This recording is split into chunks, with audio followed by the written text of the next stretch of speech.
우리 한국 사회에 이제 여러 가지 문제가 있고 그중에 제가 관심 있는 분야는 노인의 건강 증진입니다. 노인의 건강 증진을 해 보자라는 주제로 이제 얘기를 할 텐데요. 대학원에서도 이제 뭐 노인 건강 증진과 관련된 주제를 가지고 얘기해 볼 기회가 있고, 그리고 학부생들과 같이 또 이제 건강 증진과 얘기해 볼 부분이 있는데, 최근에 이제 노인 쪽 관련해서 얘기를 연결해서 한번 생각해 보려고 합니다.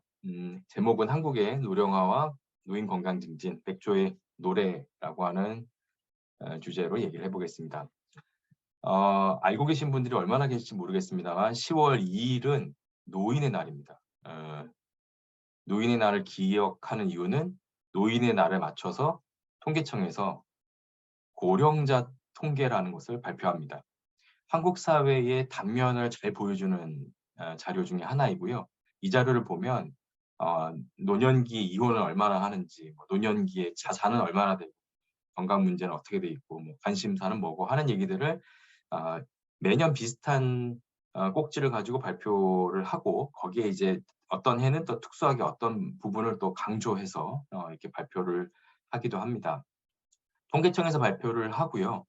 사이트에 들어가시면은 이렇게 딱 예쁘게 표현이 되어 있습니다. 2003년 이후에 매년 하고 있는데, 2003년이라고 하는 숫자가 좀 재미있는 숫자인 것 같아요. 2000년 초반에 2001년 혹은 2000년에 이제 전체 인구 중에서 7%가 노인이 됐고, 그러고 나서 가장 먼저 이제 고령화 사회에 들어가면서 통계를 발표해야 되겠구나. 노인과 관련된 통계를 발표해서 그러므로 어떤 상황인지 인지하고 현안을 파악해서 대비하고 문제점들을 우선순위를 정해서 공략하자. 이제 그런 기조로 이제 설계가 된 겁니다. 뭐 새로운 얘기는 아닙니다. 우리가 뭐 노인 얘기, 노인 인구의 증가, 이거는 새로운 얘기는 아닙니다만, 제가 주목하고 있는 건 베이비 부머가 이제 노인이 됐다는 점이죠. 어, 큰 덩어리가 노인이 됐다. 인구 집단으로 보면 한국 사회에서 가장 큰 인구 집단이 이제 노년기로 접어들었다. 노인만의 문제인가? 라는 생각이 듭니다. 건강은 노인만의 문제는 아니라고 생각을 하거든요. 사례를 한번 놓고 시작을 하겠습니다. 어, 40세 아들이 있는 어머니인데요. 78세이신데 그 흔한 고혈압이나 당뇨 없으시고 식사 잘 하셨는데 조금씩 뭔가 행동이 느려지는 것 같아서 막 그냥 왜 저러실까 하는 생각이 좀 들었어요. 근데 한 달쯤 전에 비가 많이 오던 날이었는데 주차장에서 크게 넘어지고 나서 골절되셨고, 병원 신세치고 수술 받고 재활하시고 퇴원했는데 회복 잘 안 되셔서 굉장히 기력 없음 상황. 그리고 낮에도 뭔가 움직이는데 불편하니까 옆에 누군가 있어야 되고, 또 옆에 있다 보면 또 이게 하루 종일 서로 트러블이 생기죠. 그리고 이제 밤에는 오히려 말짱해져서 잠도 못 자고, 그리고 이제 소화도 안 된다고 하셔요. 뭐 좋아하는 외부 활동들이 있으셨는데 전혀 못하고 계시고, 이제는 좀 답답해서 나가고 싶어 하시지만 가족분들은 나가면 또 넘어지실까 봐 걱정이 돼서 어딜 못 가게 하는 상황입니다. 그러고 나서는 후회하는 거죠. 이게 뭔가 이런 저기 찜찜한 부분이 있었을 때 좀 검사라도 좀 받고, 골밀도 검사나 뭐 이렇게 좀 받고, 뼈에 좋다는 거 좀 드시게 하고, 운동도 좀 하시게 하고, 신발도 좀 바꿔 드릴 걸 하는 후회를 한참 하고 있습니다. 낙상 이후에 어떤 일들이 더 벌어질까요? 그거를 이제 일단 화두로 던져 놓고 그다음에 다시 한국 얘기를 하겠습니다. 한국은 일단 전 세계에서 유례를 찾을 수 없을 만큼 가파른 고령 속도를 보이고 있습니다. 일단 한국은 1등 아니면 잘 안 하는 것 같습니다. 1등이고요. 고령 사회에서 초고령 사회까지 가는데 걸리는 시간이 7년입니다. 고령 사회는 이게 노인 인구가 14%가 이제 넘으면 고령 사회라고 규정하고요. 20%를 넘어가면 21% 아닙니다. 20%를 넘어가면 초고령 사회로 구분하는데요. 한국은 2025년 정도의 초고령 사회로 진입할 것이 예상됩니다.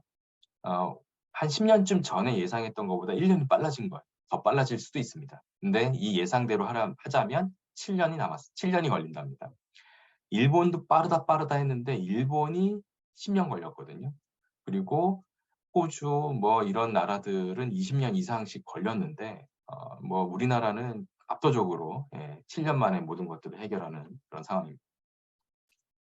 2022년 기준으로 고령 인구를 보면 900만 명을 돌파했습니다. 신문지상에서 계속 나왔어요. 노인 인구 900만 명을 넘었다. 저는 아직 시작도 안 했다고 생각합니다. 왜냐하면 건강한 노인이 많아진 거예요. 현재까지는. 그 노인의 문턱만 넘었을 뿐이지 사실상 건강 문제는 별로 없으신 분들이 대부분이에요. 근데 언제가 본격적으로 시작이냐? 저는 2035년을 짚습니다. 2035년이 되면 모든 게 바뀔 겁니다. 노인 인구가 30%를 돌파합니다. 노인의 비율이, 노인의 전체 인구 중에서 노인의 비율이 30%를 넘어가요. 그리고 조금 이따 말씀드리겠지만 80세 이상의 인구가 2035년이 되면 7%를 넘어갑니다. 후기 고령자들이 꽤 많이 늘어나기 시작하면서 모든 상황이 바뀔 거라고 생각을 합니다. 그림에서 보고 있는 거는 2070년까지 노인 인구의 비율을 이제 표시한 건데요. 2022년에 17.5%입니다. 2035년 30%를 넘고요. 2070년이 되면 전체 100명 중에 46명은 노인입니다. 상상을 한번 해보시기 바랍니다. 숫자가 주는 메시지를 어떻게 이렇게 다가오는지 저는 잘 모르겠습니다만 지나가는 분들 2분 중에 1분은 노인입니다. 그리고 제가 요 나이가 되면 노인이 되거든요. 그래서 요때 내가 과연 한국에서 잘 살 수 있을까 하는 고민이 좀 됩니다. 베이비부머 얘기를 좀 할 텐데요. 1955년에서 63년 사이에 출생하신 분들을 보통 묶어서 베이비부머라고 얘기를 하는데 고도 성장기를 겪었고 그러면서 이제 외환 위기 등을 겪으면서 여러 가지 우여곡절을 겪으신 세대이죠. 그리고 평생 직장 개념이 없어졌고 그러고 나서 2020년부터 슬슬 노년기로 진입을 하고 있는데 노년기에 대한 준비는 좀 부족하고 인식도 별로 없었던 시기입니다. 그래서 이제 2030년쯤 되면 슬슬 70대 중반이 되면서 의존이 시작되고요. 2040년이 되면 후기 노년기로 들어가는데 2040년이 되면 80세 혹은 85세가 되면 자녀도 이제는 노인입니다. 자녀가 노인이 되는 상황. 그러니까 노년기에 나는 들어가서 한참 도움이 필요한데 도와줄 자녀는 노인. 그 간극을 어떻게 메울 거냐 하는 얘기가 되죠. 그래서 노인에 대한 의료도 중요하고 돌봄도 중요해지고 그 비용이 이제부터는 증하게 되는 시기입니다. 참고로 말씀드리면 이거는 이제 뭐 정확한 숫자는 좀 오래돼서 기억은 안 나지만 사망 전 1년간 쓰는 의료비가 평생 쓰는 의료비보다 더 많이 씁니다. 그 얘기는 뭐냐면 우리에겐 아직 한 방이 더 남아있다는 얘기죠. 지금 많은 돈을 쓴다라고 하지만 지금보다 더 많은 돈을 쓸 시기가 아직 안 왔습니다. 올 겁니다. 인구 피라미드를 보겠습니다. 한국의 인구 피라미드가 밑에 있는 거고요. 이미 피라미드라고 얘기하기에는 적절한 그림이 아니죠. 그럼 뭐 이미 종 모양을 넘어서서 뭐 호리병 모양처럼 이렇게 점점 위로 올라가고 있는데 2022년 기준으로 중위 연령, 저는 중위 연령을 좀 설명을 드리고 싶어요. 초점을 맞춰보고 싶은데 2020년에 중위 연령은 31.8세였습니다. 2000년에 중위 연령은 31.8세, 2020년엔 43.7세. 제 나이가 요 정도 되거든요. 그러니까 제가 이제 중위 연령이에요. 전체 1등부터 100등까지 세우면 줄을 세우면 50등 정도에 해당하는 가운데 속한 사람들이 요 정도입니다. 2040년이 되면 54.6세가 되네요. 그리고 2070년이 되면 중위 연령이 무려 62.2세가 됩니다. 전체 1등부터 100등까지 줄을 세웠는데 가운데 속한 사람이 62세. 이런 사회를 우리는 상상을 해봐야 되는 상황이죠.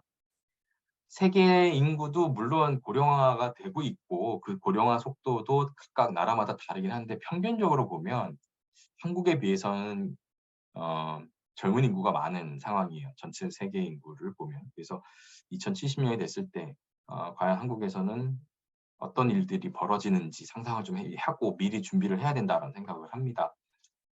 방금 이제 중요한 그래프입니다라고 말씀드렸던 게 이 그래프예요. OECD에서 그래프를 그려서 추계를 했는데 후기 고령자, 80세 이상의 후기 고령자 비율을 이렇게 추계를 했는데요. 현재 1등은 일본입니다. 일본이 제일 많은 후기 고령자를 보유하고 있는데 2035년이 되면 2035년에 한번 줄거 볼까요? 2035년? 2035년 요 정도 되고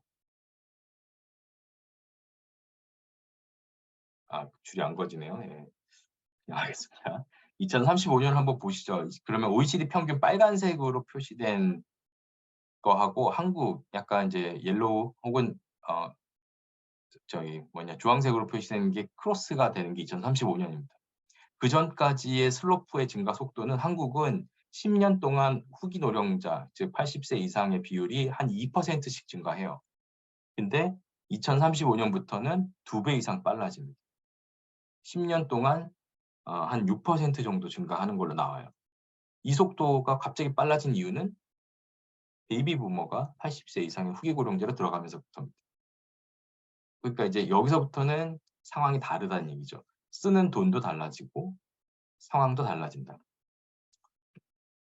그래서 초고령 사회에서 한국 2025년 정도에 이제 전체 인구 중에 20%가 고령자가 된다라고 얘기를 드렸는데요. 2025년, 2035년 10년 동안 또 이 80세 이상 인구가 이만큼 증가한다면 결국은 짧은 시간에 여러 가지 변화들이 나타나고 그 사회적인 제도는 변화하는 데 시간이 걸릴 거고 그렇지만 먼저 소비 패턴이라든지 의료비 증가라든지 돌봄의 필요라든지 여러 가지 것들은 급박하게 나타날 겁니다. 지속 가능한 성장이 가능할 거냐라는 질문을 안 할 수 없습니다. 국가적으로 지출은 많아지고 소비 활동, 경제 활동 이런 것들은 위축되는 상황. 그래서 경제 주체별로 부담이 커지는 상황이 예상이 되고요. 사회 통합에도 위협이 될 겁니다. 세금을 많이 낼 수밖에 없는데 세금 내면서 좋아할 사람 아무도 없잖아요. 근데 그 세금의 그 부담을 우리가 계속 증가시킬 수밖에 없는데 증가되면 그 돈의 대부분이 노년기 사회보장이나 아니면 여러 가지 국가가 해야 하는 일들에 이제 지출이 될 텐데 그거에 이제 기본적으로 우리가 아무 일을 새로 하지 않더라도 기존에 있는 일들만 하더라도 증가 속도가 가파르기 때문에 이거는 뭔가 새로운 사업을 안 했음에도 불구하고 계속 지출은 늘어날 수밖에 없어요. 지출량은. 그러면은 그거를 누군가는 불만을 가질 수밖에 없죠. 특히나 지역 간 격차는 더 커질 예정입니다. 현재 2022년 시군구 2곳 중에 한 곳은 인구 소멸 위험 지역이에요. 그러니까 소멸 지수라는 걸 산출했을 때 경제적으로 독립할 수 없고 주변에 도움을 받지 않으면 이 지역이 유지될 수 없는 곳이 굉장히 많이 늘어나고 있습니다. 그래서 최근에 보면 은행이라든지 다양한 어떤 점포들이 문을 닫는 동네가 늘어나고 있는데 그럼 필수적인 기능을 못 한다는 거예요. 그러면 다른 곳으로 가서 은행 일을 보거나 응급실을 가거나 여러 군데를 가야 되는 상황이 벌써 시작이 됐다. 저는 그렇게 보는데 앞으로 더 빨라진다면 이거를 어떤 방식으로 공적인 지점은 하나 지정을 해서 이거를 꼭 하도록 해야 하는 건지 거점을 만들어야 되는 건지 생각을 안 해볼 수가 없는 거죠. 그리고 높은 빈곤율이 아마 나타날 텐데 특히 노인 빈곤율은 현재도 1등이에요.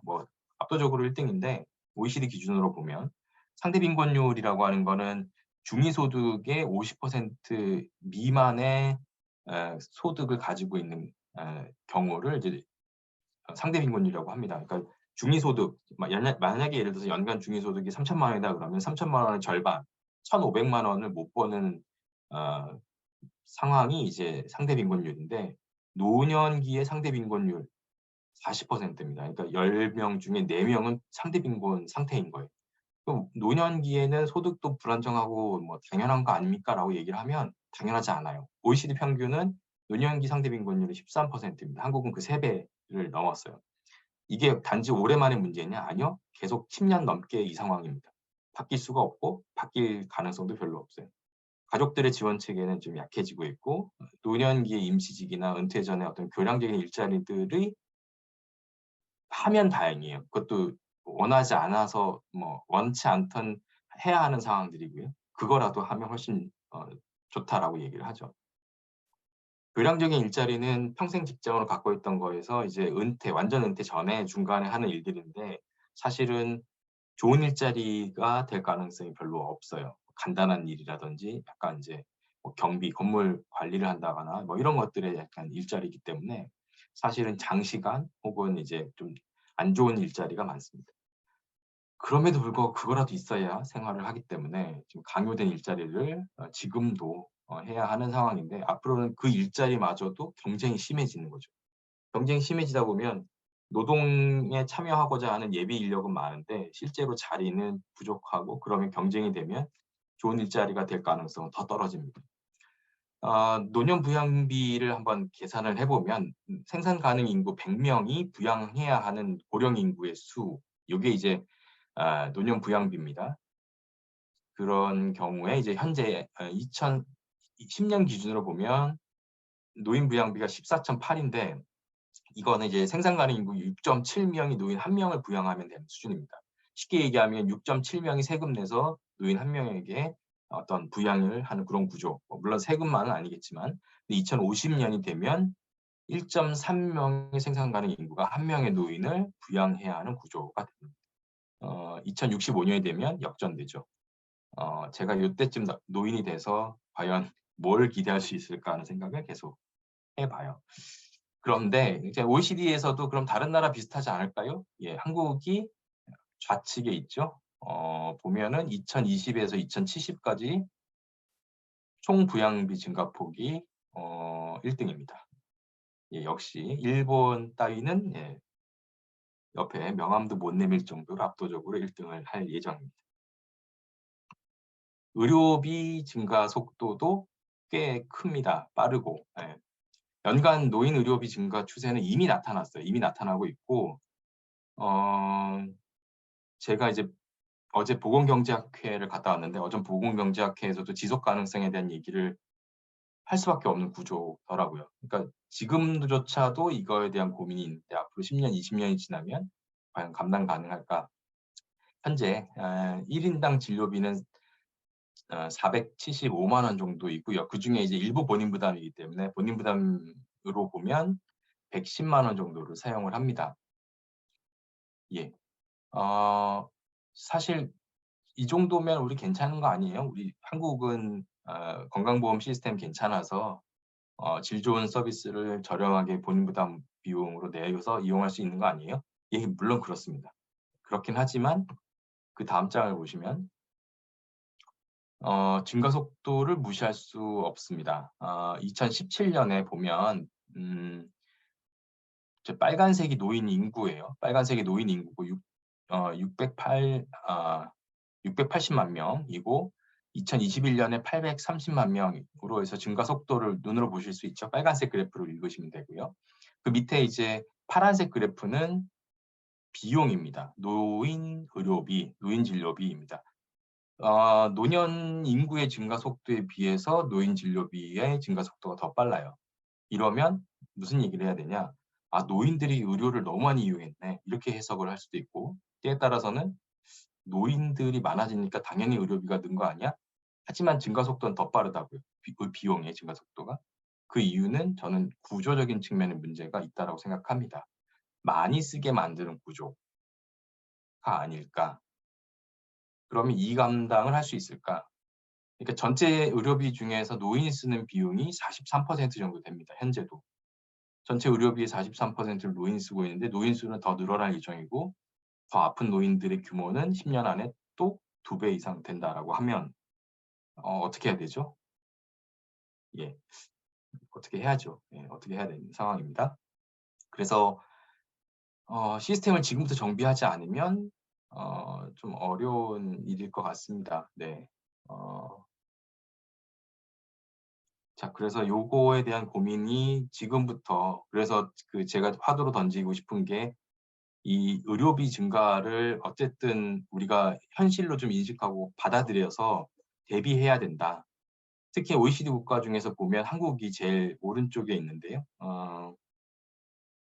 오른쪽에 보시면 2008년에서 2013년까지 증가 속도가 진한 색으로 표시되어 있고요. 2013년에서 2018년 5년 사이의 증가폭이 조금 더 옅은 파란색으로 표시되어 있는데요.